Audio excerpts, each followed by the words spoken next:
Ya está con nosotros nuestro último invitado y tal como lo anunciábamos, se trata de Álvaro Álvarez, economista financiero, con quien queremos analizar una serie de variables que obviamente inciden sobremanera en la vida de cada uno de nosotros. ¿Qué tal, Álvarez? ¿Cómo le va? ¿Qué tal, Buenas Mónica? noches, bienvenido. Bien, gracias por la invitación.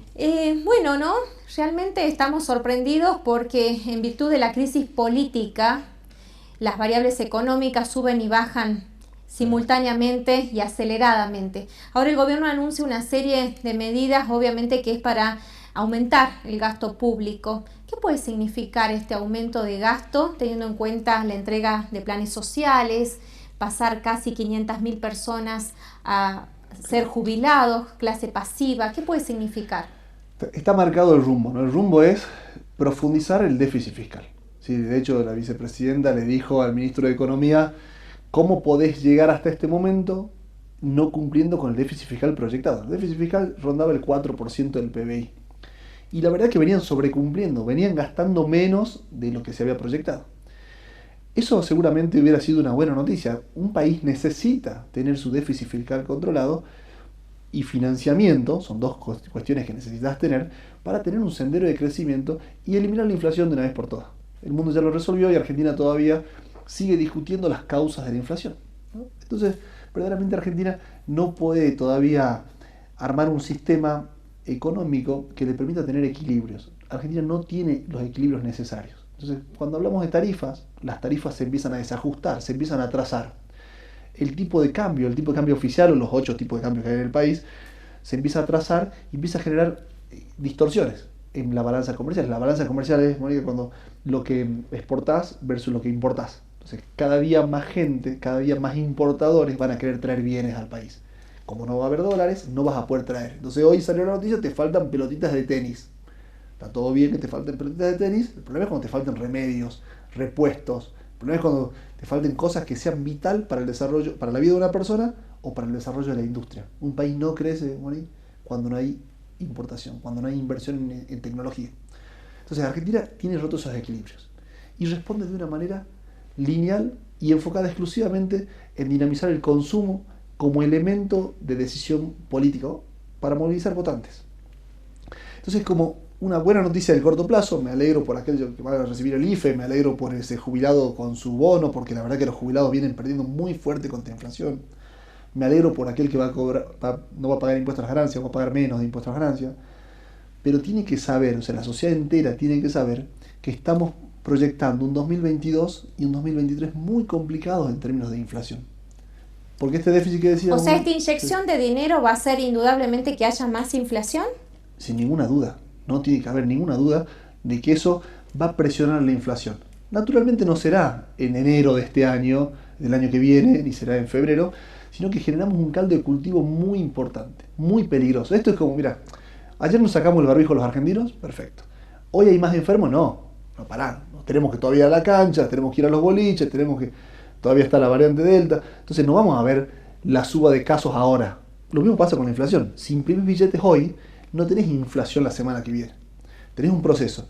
Y el problema de esos procesos, Mónica, es que te va a costar muchos años volver para atrás. De repente llevo alimentándome 30 años mal y quiero en una semana bajar 20 kilos de peso. Es imposible. Y solamente sin comer no voy a bajar. Porque lo que ha pasado en otro momento del país es que se ha restringido la emisión monetaria. El Banco Central, imagínate que hay dos entes, ¿no? El Tesoro por un lado, el Tesoro Nacional, y el Banco Central por el otro. El Tesoro es el que emite deuda y el Banco Central es el que emite billetes. El Tesoro tenía los DEG, con los que hoy se pagó el Fondo Monetario Internacional. El Banco Central tiene la potestad de imprimir, siempre y cuando se lo exijan. En la etapa anterior, el Banco Central dejó de asistir con billetes al Tesoro. Y Argentina había entrado en un círculo virtuoso para que en el futuro no tengamos inflación. Desde la pandemia, desde el inicio de la pandemia el año pasado en marzo, el Banco Central prendió las máquinas de impresión de billetes. No vimos inflación en los primeros meses de la pandemia, pero a medida que eso se fue materializando, se fue acrecentando el nivel de inflación. Ahora se habla, ¿no?, de que constantemente este gobierno sigue diciendo que el gobierno de Macri fue el que más endeudó al país. Cuando uno analiza los diarios económicos, un montón de economistas y financistas no sostienen esta teoría. ¿Usted tiene cuantificada la deuda que tuvo, por ejemplo, Néstor Kirchner, la que tuvo Cristina Kirchner durante sus gobiernos, la que tuvo Macri y la que vamos hoy? Todos los gobiernos que tuvieron déficit fiscal o que tengan déficit fiscal van a tomar deuda. Entonces, mira. Ahora, pero cuando hablamos en esa línea de quién tomó más deuda, ¿por qué tenemos que pagar tanta deuda? ¿A quién le echamos la culpa? A todos. Néstor Kirchner tuvo superávit fiscal. O sea, ingresaba más impuestos. Fue la mejor época del país económicamente porque tuvimos un campo floreciente, una economía mundial que ayudó. Exacto. Después siguió la economía mundial colaborando, pero nosotros por eso dicen, la década ganada o la década perdida, ¿no? La discusión eterna. Nosotros después perdimos los superávit gemelos. Son dos superávit, Mónica. Un superávit es tributario, ¿sí? Me entra más recursos de lo que gasto, fiscal. Y el otro superávit es comercial. Exporto más de lo que importo. Esos son los dos superávit, las dos cuentas corrientes que vos tenés que tener bien. En el segundo mandato de Cristina perdimos los dos. Macri no los recuperó y Alberto no los tiene tampoco. Entonces, todo aquel que tenga déficit fiscal le va a generar deuda al país. El gobierno de Macri tomó deuda en el mercado de capitales. Después llegó el momento de pagarla y no la tenía la plata. Entonces le pidió plata al fondo para cancelar la deuda que había tomado. Este gobierno no arregló con el Fondo Monetario. ¿Irremediablemente lo va a tener que hacer? Todos van a tener que hacerlo. Todos vamos a tener que hacerlo. De hecho, a lo que se resiste el gobierno nacional de un acuerdo antes que pronto lo va a tener que hacer. Mirá, te doy un dato. Si se hubiera resuelto lo del Fondo Monetario hoy, Argentina no hubiera pagado 1.900 millones de dólares. Que fue un interés que se pagó porque no se pagó en tiempo y forma. Que fue, sí, un pago menor que que podría no haberse hecho. Porque ¿cómo es? Me vence la cuota. Perdóname, Moni, no te voy a pagar, te voy a pagar dentro de 10 años. Bueno, dale, Álvaro, no me pagues ahora.